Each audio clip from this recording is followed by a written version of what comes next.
नमस्कार दोस्तों, welcome back to 10x trader, जहां हम बात करते हैं ऐसे स्टॉक्स के बारे में जो टेक्निकली बहुत ही स्ट्रांग है और आपको शॉर्ट टर्म के अंदर और फ्यूचर में काफ़ी अच्छा खासा रिटर्न दे सकते हैं। आप देख सकते हैं हमने ऐसा बहुत सारे स्टॉक्स के बारे में डिस्कस किया है। इमेजिका वर्ल्ड है, इसने वो काफ़ी अच्छा खासा रिटर्न दिया है। आईडीएफसी फर्स्ट बैंक है, वोडाफोन आइडिया है, किंगफा है, जिसने रिसेंटली हमको 20% का अप मूव दिखाया है। तो ऐसे स्टॉक्स के बारे में डिस्कस करते हैं। तो आज भी मैं आपके सामने कुछ ऐसे स्टॉक्स लेके आया हूँ जिनके टेक्निकल चार्ट पैटर्न हमें काफ़ी बेटर दिख रहे हैं और अगर वहाँ पे हम ट्रेड लेते हैं तो काफ़ी अच्छा खासा प्रॉफिट हमको हो सकता है। लेकिन वीडियो में आगे बढ़ने से पहले आपसे एक छोटा सा रिक्वेस्ट है कि इस चैनल को सब्सक्राइब कर दीजिए, क्योंकि उससे मुझे बहुत ज़्यादा मोटिवेशन मिलता है। दोस्तों, अगर मैं यूट्यूब एनालिटिक्स की बात करूँ, 86% लोग जो वीडियो को देखते हैं वो इस चैनल को सब्सक्राइब नहीं कर रहे हैं। आपको सिर्फ एक समय का टाइम लगता है, तो प्लीज चैनल को सब्सक्राइब कर लीजिए, उससे मुझे बहुत ज्यादा मोटिवेशन मिलेगा और मैं ऐसे वीडियोस आपके लिए कंटिन्यूसली बनाते रह सकता हूँ। आज की वीडियो में हम पिछले स्टॉक्स का रिव्यू भी करेंगे जिसके बारे में हमने डिस्कस किया था और फिलहाल हमको कितना रिटर्न दे रहे हैं। एसएमसी ग्लोबल, एडीएफ फूड्स, किंगफा, इन सब के बारे में डिस्कस करने वाले, तो इस वीडियो को जरूर लास्ट तक देखिएगा। तो चलिए शुरू कर लेते हैं हम लोग का आज का पहला स्टॉक, जिसका नाम है उज्जीवन स्मॉल फाइनेंस। अब दोस्तों, ये स्टॉक रिसेंटली न्यूज में इसलिए था क्योंकि स्टॉक ने 60 का हाई लगाने के बाद अभी वो 44 पे चल रहा है, यानी कि अपने हाई से वो हमको 50% के डाउन पे मिल रहा है। और यहाँ पे भी इस बैंक का रिवर्स मर्जर भी हुआ है और मर्ज होने के बाद जो प्रमोटर का होल्डिंग है वो जीरो हो चुका है। लेकिन यहाँ पे घबराने वाली बात नहीं है, क्योंकि प्रमोटर का होल्डिंग अगर जीरो हुआ है तो वहीं पे एफआईआईज और डीआईएस और पब्लिक ने मिलकर सारे शेयर को खरीदा हुआ है।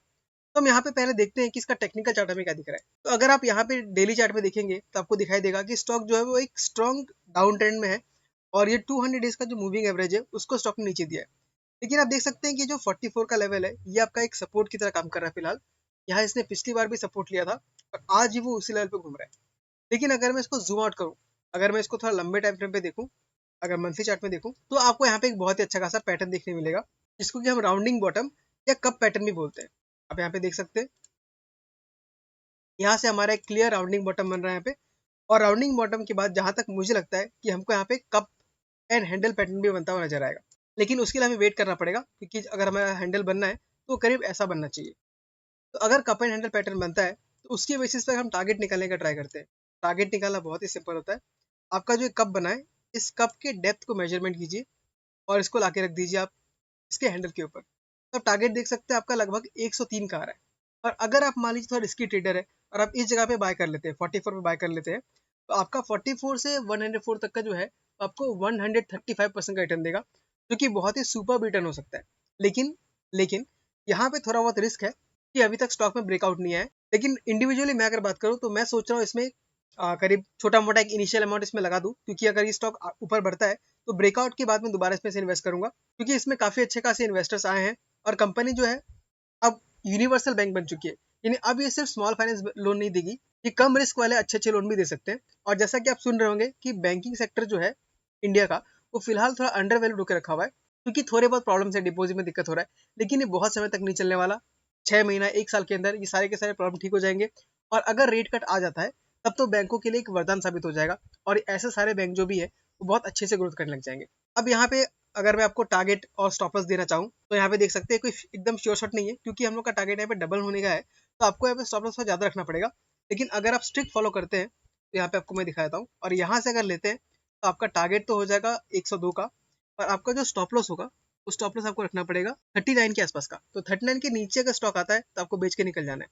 यानी कि अगर इस जगह पे आप लेते हैं, आपका जो लॉस परसेंटेज है वो करीब 12% का है, और वहीं पे आपका जो प्रॉफिट परसेंट है वो आपका 135% का है, 125% का है। तो आप देख सकते हैं आपका जो रिस्क रिवार्ड रेशियो है यहाँ बहुत ही बढ़िया बैठ रहा है। लेकिन आपको सारा का सारा पैसा इसी स्टॉक में डाल नहीं देना है, आपको हमेशा डाइवर्सिफाई करना है। मैं अगर अपना एग्जांपल लूँ तो मान लीजिए कि मेरे पास 1 लाख रुपीज है, तो मैं इसमें सिर्फ मैक्स 10,000 रुपीज से लगाऊंगा, यानी कि 10% लगाऊंगा। लेकिन वो भी एक बार में नहीं लगा दूंगा, पहले 5,000 लगाऊंगा। उसके बाद अगर स्टॉक ब्रेकआउट देके निकलता है तब मैं और 5,000 इसमें इन्वेस्ट करना चाहूंगा। तो ये रहा आपका पहला stock, Ujjivan small finance bank. हमको क्लियर यहाँ पे राउंडिंग बॉटम बनते हुए नजर आ रहा है। बड़े बड़े इन्वेस्टर्स ने इसमें इन्वेस्ट किया है। डॉली खन्ना जो कि एक बहुत ही जानी मानी इन्वेस्टर है, उन्होंने भी पोर्टफोलियो में अपने 1% तक का ऐड किया है। तो आप इस स्टॉक को ध्यान में रख सकते हैं। याद रखिएगा दोस्तों, यहाँ मैं कोई आपको रिकमेंडेशन नहीं दे रहा हूँ, मैं अपना एनालिसिस पेश कर रहा हूँ और मैं खुद क्या करना चाहता हूँ वो बता रहा हूँ। आपको इसमें बाय करना है कि सेल करना है, ये आपको डिसीजन खुद का लेना है। यहाँ मैं सिर्फ अपना एनालिसिस पेश कर रहा हूँ, अपना रिसर्च को पेश कर रहा हूँ। उस रिसर्च को देख के अगर आपको लगता है कि इन्वेस्ट कर सकते हैं तो भी वो आपका डिसीजन आपका खुद का होना चाहिए। मैं पर्सनली आपके प्रॉफिट के लिए या आपके लॉस के लिए रेस्पॉन्सिबल नहीं हूँ। ठीक है दोस्तों, मूव करते हैं अपने अगले स्टॉक की तरफ। तो दोस्तों जो हम लोग का अगला स्टॉक है वो भी एक बैंक है और उसका नाम है येस बैंक। और इसके ऊपर आज वीडियो इसलिए बना रहा हूँ क्योंकि इसने लास्ट ट्रेडिंग सेशन में हमको एक बहुत अच्छा खासा अपमूव दिखाया और वो हाई वॉल्यूम के साथ दिखाया। आप यहाँ पे देख सकते हैं वॉल्यूम काफी हाई है और जो कैंडल बना है ये कैंडल बना है मारोबोजो कैंडल। तो एक अच्छे खासे कंसोलिडेशन के बाद जब हाई वॉल्यूम के साथ एक माराबोजो कैंडल बनता है तो वो इंडिकेशन देता है कि स्टॉक ऊपर जाने के लिए काफी ज्यादा रेडी हो चुका है। अब यहाँ पे अगर मैं टाइम फ्रेम को चेंज करके डेली वीकली कर दूं तो आप यहाँ पे देख सकते हैं कि यहाँ पे भी हमें एक जो स्टॉक है वो एक रेजिस्टेंस के पास पहुंचता हुआ नजर आ रहा है। अगर उस रेजिस्टेंस को ब्रेक कर देता है तो स्टॉक काफी ऊपर जा सकता है। अब देख सकते हैं 26 के आसपास एक बहुत ही स्ट्रॉन्ग रेजिस्टेंस है। स्टॉक ने पहले यहाँ पे सपोर्ट लिया था लेकिन उस सपोर्ट को होल्ड नहीं कर पाया और स्टॉक काफी नीचे आ गया। नेक्स्ट आपका यहाँ पे इसने ब्रेकआउट दिया था लेकिन इस ब्रेकआउट को भी होल्ड नहीं कर पाया, वहां से नीचे आया और वापस से स्टॉक जो है यहाँ पे आपको ब्रेकआउट देने का ट्राई करते हुए नजर आ रहा है। तो अगर ये स्टॉक येस बैंक अगर 26 के ऊपर क्लोजिंग दे देता है जो कि मुझे लगता है बहुत ज्यादा चांसेस है तो स्टॉक काफी ऊपर तक की तरफ बढ़ने लग जाएगा। क्योंकि जैसा मैंने पिछले स्टॉक में डिस्कस किया था कि बैंकिंग सेक्टर जो इंडिया का है वो काफी अंडर वैल्यूड हमको लग रहा है या फेयरली वैल्यूड बोल सकते हैं। तो फ्यूचर में बैंकिंग सेक्टर के बढ़ने का बहुत ही अच्छा खासा मौका है। अब यहाँ पे अगर आप देखने का ट्राई करेंगे तो आपको यहाँ भी एक कप एंड हैंडल पैटर्न बनता हुआ नजर आता है। यहाँ पे देख सकते हैं ये आपका कप है और दूसरा वाला आपका हैंडल है जो कि क्लियरली बनता हुआ नजर आ रहा है। अब इस कप एंड हैंडल के बेसिस पे अगर मैं टारगेट निकालूं आपका टारगेट को यहाँ पे देख लेते हैं कितना हो सकता है। तो इसका टारगेट भी दोस्तों 41 रुपीज का निकल के आ रहा है और यहाँ से अगर मैं परसेंटेज कैलकुलेट करूँ तो आपको 54% का यहाँ से आपको प्रॉफिट मिल सकता है। तो येस बैंक भी एक ऐसा हमको अपॉर्चुनिटी दे रहा है जिसमें हमको लगभग 50% से ऊपर का रिटर्न मिल सकता है। अब ये रिटर्न मिलने के लिए हमको टाइम कितना लगेगा ये बोलना तो बहुत ही मुश्किल है लेकिन जनरली हम देखते हैं कि 6 से 7 महीने के अंदर आपको अच्छा खासा रिटर्न मिल जाता है। तो 50% रिटर्न के लिए आपको इतना टाइम देना कोई बहुत ज़्यादा टाइम नहीं है क्योंकि नॉर्मली अगर हम कंपेयर करते हैं तो जो निफ्टी है उसका साल में आपको 12 से 13% मिलता है। तो अगर हम लोग हर साल अगर 20-30% प्रॉफिट कर सके तो हमारा वेल्थ बहुत ज्यादा कंपाउंड करेगा। और अगर आपको 50-60% प्रॉफिट करने का मौका मिलता है तो वहां पे आपको जरूर कंसिडर करना चाहिए साइजेबल अमाउंट लगाने का। तो दूसरा स्टॉक हमने डिस्कस किया येस बैंक के बारे में। अब हम एक तीसरा स्टॉक देख लेते हैं। तो दोस्तों जो हमारा तीसरा कंपनी है वो एक इंश्योरेंस कंपनी है जिसका नाम है स्टार हेल्थ। और इस कंपनी में हमको कुछ बहुत बड़ा पैटर्न तो नजर नहीं आ रहा लेकिन हम यहाँ पे देख सकते हैं कि स्टॉक जो है अपना बॉटम बना चुका है। अब यहाँ पे देखिए स्टॉक ने हाई लगाया था आईपीओ के टाइम पे लगभग 1000 के आसपास ये लॉन्च हुआ था। वहां से स्टॉक ने काफी अच्छा खासा हमको लो लगाया और 460 यहाँ तक दिखाया। और आप देख सकते हैं कि उसके बाद इस जगह को ही 400-500 के लेवल को ही उसने एक अच्छा खासा सपोर्ट मान के रखा हुआ है। तो आपको मोटा मोटा ये जो 540 का या 550 का जो है वो एक स्ट्रॉन्ग सपोर्ट की तरह नजर आ रहा है।